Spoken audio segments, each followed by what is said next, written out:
what's in that thing, or whatever it is working pretty good.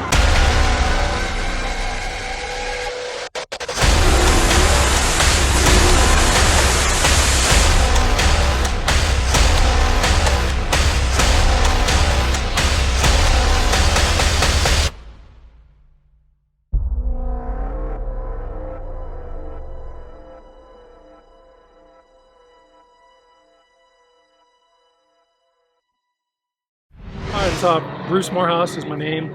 It's a 95 Volkswagen Golf GTI. It's got two VR6 turbo engines in there. This year we got the caps, full sequential gearboxes, so I can shift each gearbox individually or both at the same time. Tectonics 288 cams, Garrett GT 38, 3865, 67mm turbos, JE pistons, powder rods, Tectonics 288 cams, so lifters, just full custom manifolds. Factory crank? Yeah, factory crankshaft. Yeah, everything else is custom built. All the the manifolds, the downpipes, the exhaust, all that stuff. You did all the fabrication? I did most of it. The guy local here did the roll cage for me, and I did everything else. Wow, that's awesome. Yeah, it took me forever. I bought a welder, taught myself how to weld with YouTube and all that stuff, and fitted all the pipes and all that stuff together. How long has this been in the making? I've been building it. It's about 6 years. It took me 3 years to get it on the track, and then this is my third year actually driving it. So the first year I started off by just breaking everything. With the front wheel drive setup in the rear, the weight shifts to the rear, and there's just so much torque pulling that engine up, so it breaks the motor mounts. Then you have to rebuild that. Then we'll break the CV joints. Then rebuild that. The transmissions. It's just been on and on, thing to keep it together. And so far as holding a consistent 140, 60 foot. So it's kind of holding together in the back now, so I'm looking to do better this year.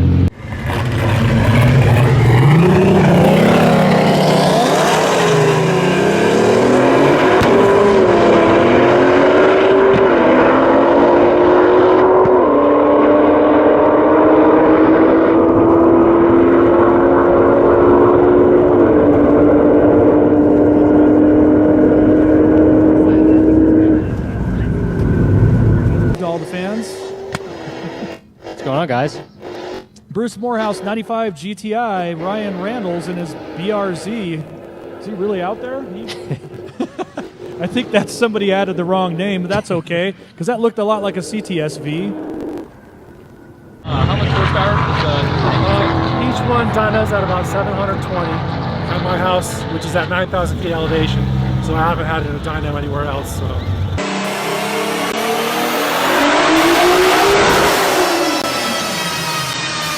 The elevation changes a lot, the boost levels and all that stuff here in Colorado. how much boost does it take to make that power? 30 pounds. 30 pounds is about what it does up at the shop there. So I don't really push it higher than that. I'm going to try and get some more out of it today if I can get another run in today. And it's the same turbo on both the engines? Yeah, it's identical. Same front to rear. The way the clutches work is I have a balance bar in there, so I have two master cylinders, one for the front, one for the rear. So I can make fine adjustments between the front and rear clutch to get them both to launch at the same time, because the clutches wear at a different rate. So it's not going to be the same every pass or two I make. So ideally what I found to work best is to have the rear clutch engaged slightly before the front to shift the weight off. That keeps me from saving parts of the front CV joints. So that's what I've been working with. So as the clutches wear out, I adjust the balance bar to keep them both launching at the same time. A lot of R&D. Yeah, and then people always ask me how I sync the gearboxes. Well, they're not really synced. One can spin to the other. One can do lose traction. It doesn't really make that big of a difference to the other motor. Yeah. So they're independent of each other. Now I have two drive-by-wire throttle bodies on Dodge Hemis, so I can switch one off, one on. So on the burnouts, I can switch the front throttle body off while it idles, and then do a rear burnout, and vice versa, flip it back and forth. And then I flip them both, and then the throttle bodies work in synchronized together.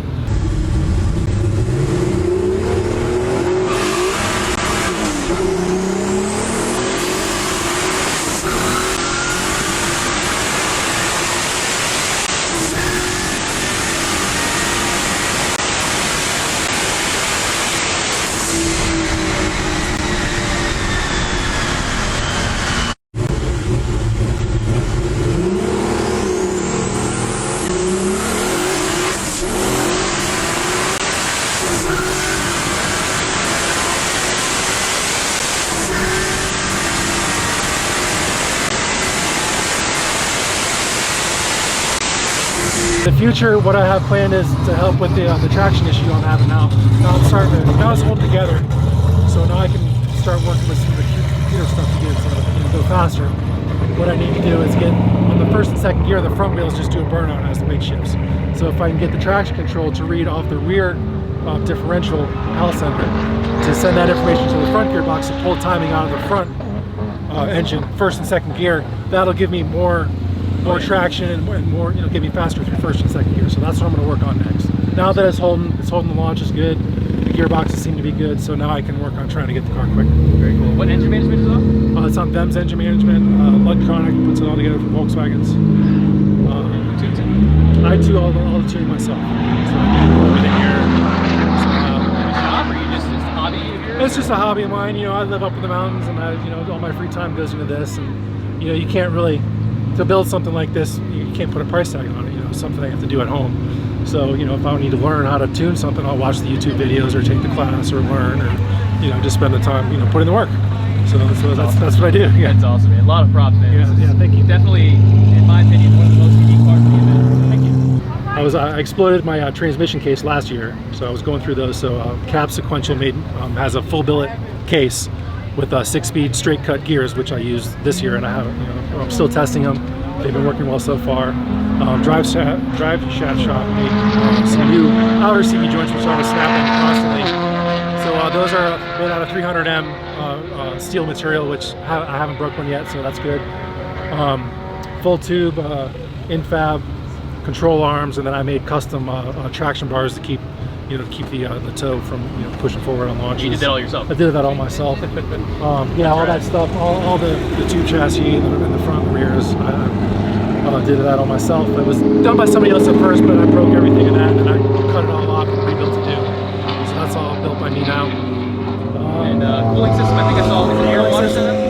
Yeah, it's air and water intercoolers. I have a big ice box that I built custom, a lot of aluminum welded it. All the pumps and everything's hanging off the front of the wheels to try and give me more traction up front. And that pumps ice water to the rear.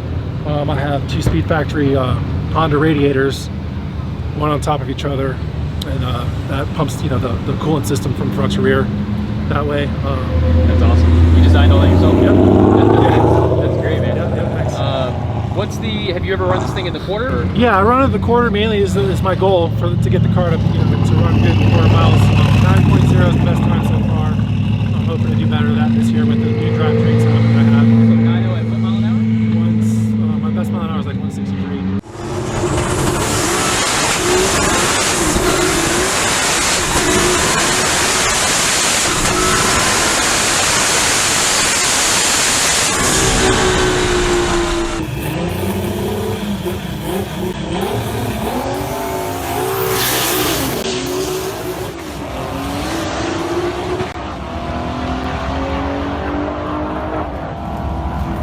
So with the new gear ratios and stuff like that, I should be able to do better than that this year. Awesome. That's great, man. That's moving. Yeah, that's and then pretty good. if you can tell us about today, how the passes went today? It went pretty good today. The first pass was good. The track was cool. It seemed like, I don't have much experience driving out here, and this is the first time on these kind of tires. So anyways, I felt pretty stable. Second pass was pretty good. I bumped it up a little bit, got a little 187, then I went 196, and then I pushed it up a little bit more on the boost. So now I'm in between gears. I'm in between 5th and 6th. So 5th tops out at 196, and 6th keeps going, but I don't have enough track. So I need to make it up on the short track to try and get some more mile an hour at the big end, or I can bump up my rev limiter to 9 grand that way and ride out 5th gear some more. So that's my decision I'm at right now, whether to risk pushing the engine further in 5th gear. So I don't know. That's what I'm trying to figure it out right now. Well, good luck out there, and hope you hit that 200. Okay, great. Thanks. I'll do my best. Thanks.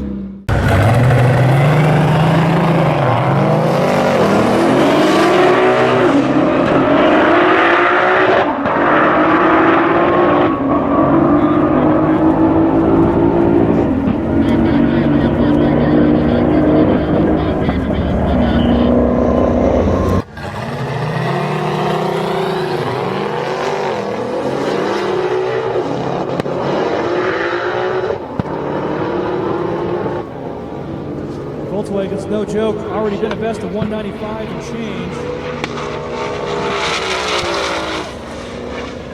in that thing, or whatever it is working pretty good.